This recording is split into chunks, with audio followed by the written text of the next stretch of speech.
Greetings. Thanks for attending my Cincinnati news debut. Um, Thank you, Taylor, for contacting me this morning and inviting me to be interviewed and get a chance to speak my mind a little bit about what's been going on here in Clifton. I love this little town. I've been here 10 years. My wife's been here 30, so between the two of us, we have 40 years here. Um, I spoke for quite a while to her and her cameraman there, and unfortunately, by the nature of news and the short stories they have in limited time, very little of the more important things that I wanted to get across, which I talked a lot about, didn't get across in the news story. I stand by everything I said there, but it was not the what I felt needed to be said the most. Although those beech trees there are very much needing to be protected, which brings me to some of the things I was going to say.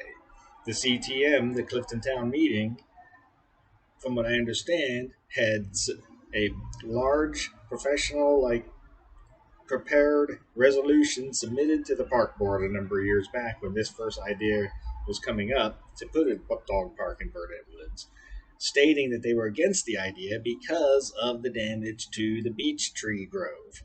And we've looked into that, and the beech trees have low roots that go out like 2 or 3 times the canopy. They can be easily damaged, and there's a very high chance that those trees could be damaged in the years to come because of a dog park being there. That's just one little teeny thing.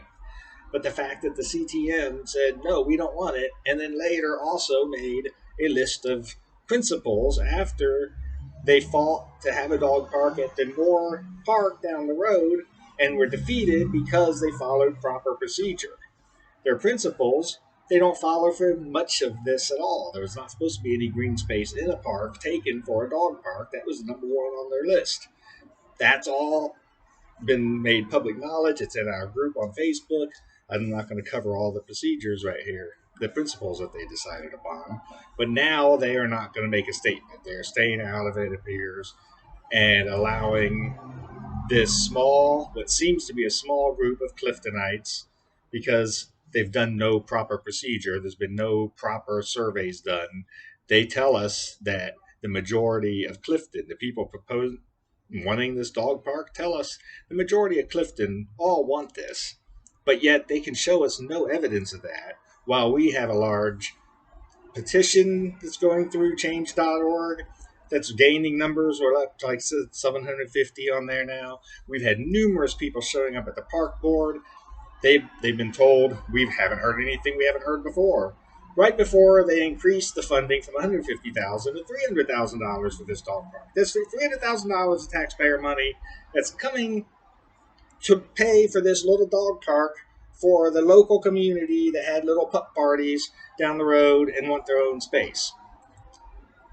That there's many things that need to be fixed in this park as well as others that should trump a new idea of a dog park in a 134-year-old little pristine little valley of grass and beech trees, which isn't on the 2007 Parks Master Plan, which they put a lot of work into, and we're going to retain that area to be green space. No dog park right there, but this was all thrust upon us with no prior knowledge.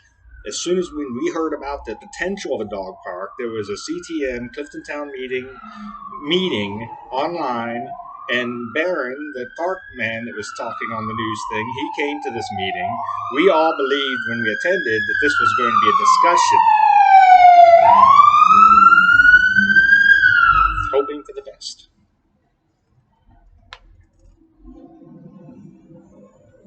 It's closer than I thought. We shall see. But we were expecting a discussion about a potential dog park. Instead, we were then informed the decision has been made.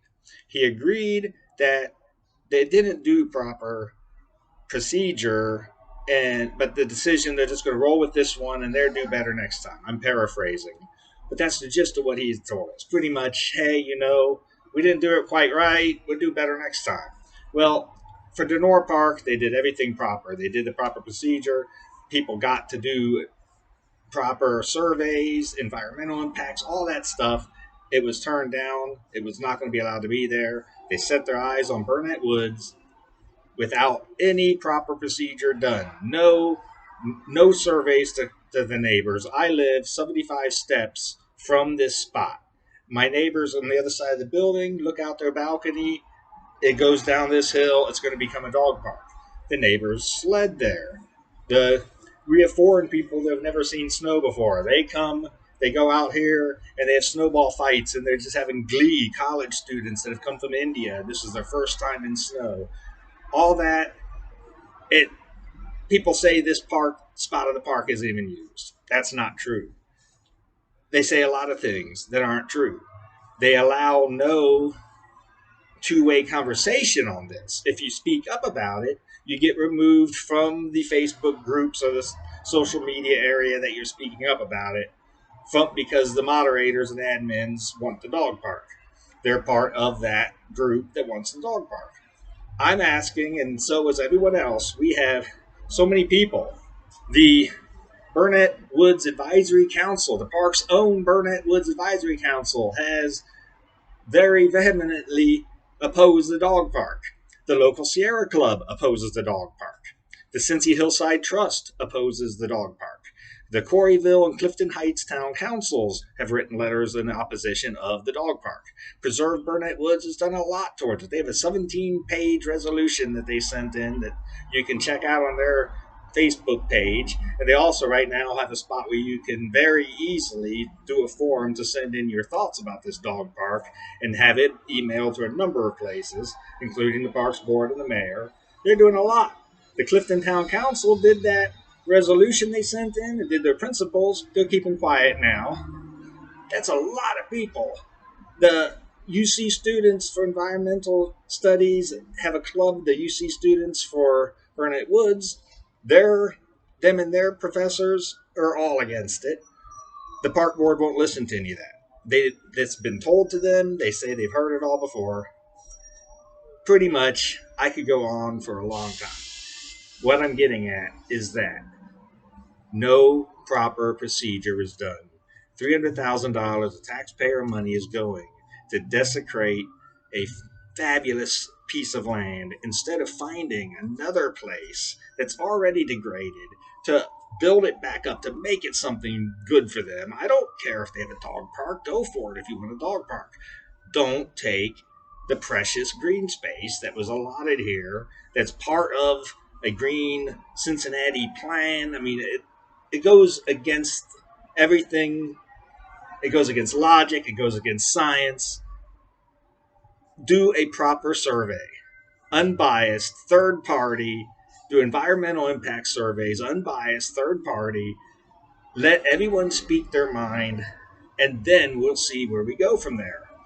Maybe the vast majority of Clifton really want this dog park, and the huge majority that I seem to see standing up against it everywhere I look is wrong.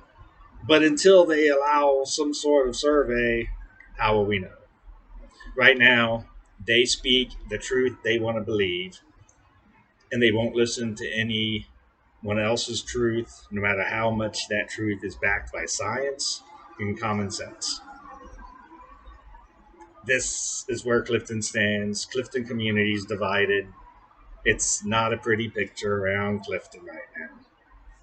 And this is a great community, but this happens every time somebody tries to step in and sell a little bit of our park to some outside organization.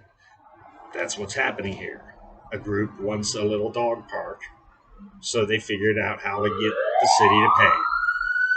That's my alarm telling me I'm out of time. Have a wonderful evening.